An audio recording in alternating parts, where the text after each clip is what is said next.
नमस्कार दोस्तों, आपका हमारे चैनल जासूस अमन फाइल्स में स्वागत है। आज हम फिर से आ गए हैं जासूस अमन और उसके सहयोगी पिद्दू सिंह की एक नई कहानी लेकर। तो शुरू करते हैं हमारी आज की कहानी। कभी कभी मौत बोलती नहीं, बस टिक टिक करती है। और जब घड़ी रुकती है तो एक जिंदगी भी थम जाती है। ये है जासूस अमन और पिद्दू सिंह का दूसरा केस, दुकान में हत्या, टिक टिक करती मौत। रात के 11 बज रहे थे। शहर के पुराने हिस्से में, जहां हर दुकान का बोर्ड फीका पड़ चुका था, वहीं एक छोटी सी दुकान से चीख सुनाई दी, बचाओ, कोई है। लोग दौड़े, पर जब दरवाजा खुला तो भीतर पड़ा था सुरेश मालवीय, शहर की सबसे मशहूर घड़ी की दुकान टिक टिक ट्रेडर्स का मालिक।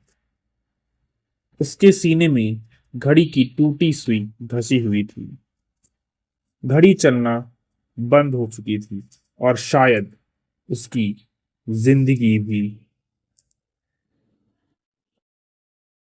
तभी वहां पर जासूस अमन और उनके सहयोगी पिद्दू सिंह का आगमन होता है। जासूस अमन धीरे और गंभीर स्वर में बोलते हैं, पिद्दू, ध्यान से देखो। जब कोई मरता है तो कमरा चुप नहीं होता, कहीं ना कहीं कोई आवाज जरूर बोलती है। पिद्दू बोलते हैं, अमन बाबू, ये तो किसी हॉरर फिल्म का सीन लग रहा है। जासूस अमन झुककर शव के पास गया। लाश के पास टूटी घड़ी, एक बिखरी हुई पर्ची और आधा जला हुआ सिगरेट का टुकड़ा पड़ा था। वो बोला, सुरेश मालवीय की मौत कोई चोरी नहीं, ये संदेश है। घड़ी की सुई और उसका वक्त 10:17 पर रुका है, मतलब हत्या ठीक उसी वक्त हुई। पिद्दू बोलता है, तो क्या हत्यारा यहीं आसपास था? जासूस हमन कहते हैं, हाँ, और उसने इतना वक्त लिया कि मौत के बाद भी उसकी खुशबू हवा में बची है। जासूस अमन के पूछताछ करने पर पता चलता है कि दुकान में 3 लोग रोज आते हैं। पहला, शंकर, एक पुराना कर्मचारी जो अब बुरा मानकर नौकरी छोड़ चुका था। दूसरा, नीलम, सुरेश की भतीजी जो अकाउंट संभालती थी।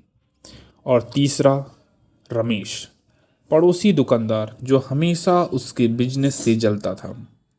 जासूस अमन ने तीनों को बुलाया। जासूस अमन ने कहा, तीनों के बयान चाहिए और कोई झूठ बोले तो उसकी सांस तक कांपनी चाहिए। शंकर गुस्से में बोला, मैंने कुछ नहीं किया। हाँ, मैंने नौकरी छोड़ी थी, पर हत्या मैं क्यों करूंगा? जासूस अमन ने धीरे से कहा, क्योंकि तुम्हें 3 दिन पहले दुकान से निकाला गया था और उस दिन तुमने कहा था, अब ये टिक टिक रुक जाएगी। शंकर चुप रहा। तभी नीलम कपकपाती आवाज में बोली, अमन जी, सुरेश सुरेश अंकल अच्छे थे, लेकिन पिछले कुछ हफ्तों से किसी से डर रहे थे। कहते थे अगर सच बाहर आया तो कई जिंदगियां मिट जाएंगी। जासूस अमन ने धीरे से कहा, तो ये हत्या सिर्फ एक इंसान की नहीं, एक राज की भी हुई है। जासूस अमन ने तिजोरी खोली।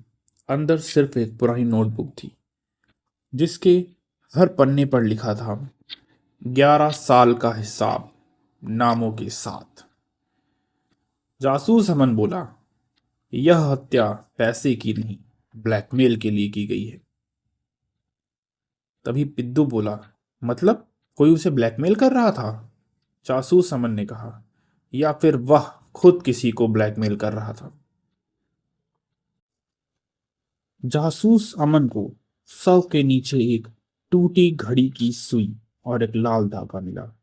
वो बोला, पिद्दू, लाल धागा ये साधारण नहीं, ये मंदिर में बांधा जाता है। पिद्दू बोला, तो क्या? जासूस अमन ने कहा, इसका मतलब है हत्यारा पूजा करने वाला इंसान है, और घड़ी की सुई किसी ने जानबूझकर हृदय में घोंपी है ताकि टिक टिक उसकी आखिरी आवाज बने। अचानक नीलम के हाथ से उसकी चूड़ी टूट गई। जासूस समन की नजर वहीं ठहर गई, उसकी कलाई पर लाल धागा, वही जैसा हत्या वाले सुराग में था। जासूस समन ने बोला, नीलम, तुम्हारी कलाई का धागा और ये दुकान की हवा, दोनों एक ही कहानी सुना रहे हैं। नीलम रोते हुए बोली, नहीं नहीं, मैंने कुछ नहीं किया। जासूस अमन ने कहा, तुम्हारे सुरेश अंकल ने तुम्हारे पिता से धोखा किया था, कंपनी का सारा पैसा अपने नाम कर लिया, तुम्हें सच पता चला और आज तुमने बदला लिया। घड़ी की सुई तुम्हारे लिए न्याय की तलवार थी। नीलम ने टूटे हुए स्वर में कहा, हाँ, मैंने मारा। हर टिक टिक के साथ मेरे भीतर की नफरत बढ़ती गई। पुलिस ने नीलम को ले गई। अमन खिड़की से बाहर देख रहा था। बारिश अब थम चुकी थी, पर हवा में अब भी घड़ी की एक आखिरी टिक टिक गूंज रही थी।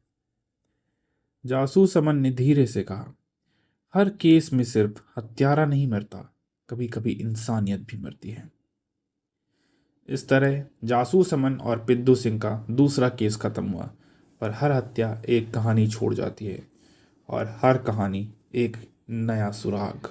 दोस्तों, ये कहानी यहीं तक थी। ये कहानी यहाँ तक सुनने के लिए आपका धन्यवाद। हमारे चैनल पर हर रात एक नई कहानी आ जाती है, उसे भी सुनें, और आप हमारे चैनल को सब्सक्राइब करें, वीडियो लाइक करें, और यहाँ तक कहानी सुनने के लिए आपका धन्यवाद। शुभ रात्रि।